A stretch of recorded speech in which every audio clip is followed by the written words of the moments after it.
The Federal Reserve was no doubt troubled by July's decline in the U.S. unemployment rate to 4.5% and increase in job openings to 11.2 million. This is because the Fed's strategy for reducing the historic price inflation now plaguing the economy, caused by the Fed's unprecedented low or zero interest rate policies, is to increase unemployment in order to decrease consumer spending. In his speech to the annual Monetary Policy Conference in Jackson Hole, Wyoming, Fed Chair Jerome Powell reiterated his commitment to increasing unemployment, or, as he puts it, softening the labor markets. Powell is correct that reducing price inflation is urgent. He is also correct that doing so will increase unemployment and slow economic growth. The Fed's efforts to bring down inflation by increasing interest rates will also make it harder for average Americans to obtain home mortgages, purchase a car, or even pay their utility bills. Those hardest hit by the Fed's softening of labor markets are also the primary victims of the Fed-created price inflation. This demonstrates the insanity and cruelty of the fiat monetary system, which enriches the elites while impoverishing the masses. Well-connected members of the financial elite and crony capitalists benefit from the Federal Reserve's money creation, as they are the first recipients of the new money. This enables them to increase their purchasing power before the new money has caused general price inflation. By the time the money creation has impacted the middle and working classes, the economy is racked with widespread price inflation. Therefore, a nominal gain in wages is not enough to compensate for the real price increases.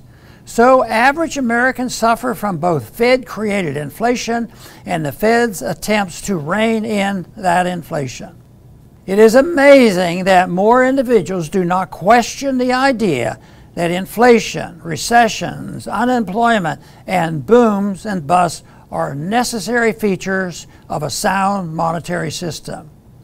Even many otherwise staunch defenders of free markets maintain a childlike faith in central banking. Some conservatives support reforming the Fed by making it follow a rules-based monetary policy. These conservatives do not understand that the problem is the existence of a central bank with the power to manipulate the currency. Many progressives recognize the damage the Fed does to average Americans when it increases interest rates.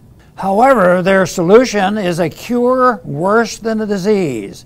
Make the Fed maintain low interest rates and thus high inflation in perpetuity, or until the continued devaluation of the currency via inflation causes a dollar crisis, leading to a major economic calamity. The main victims of this crisis will, of course, be the very Americans progressives claim to care about.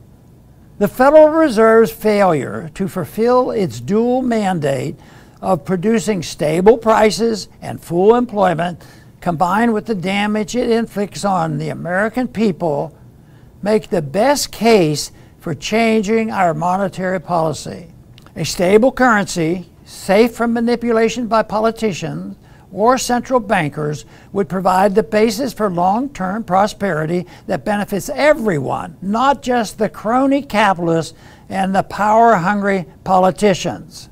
The first steps in this transition are to finally pass audit the Fed legislation and continue the efforts to pass state laws recognizing precious metals as legal tender. Thanks for listening.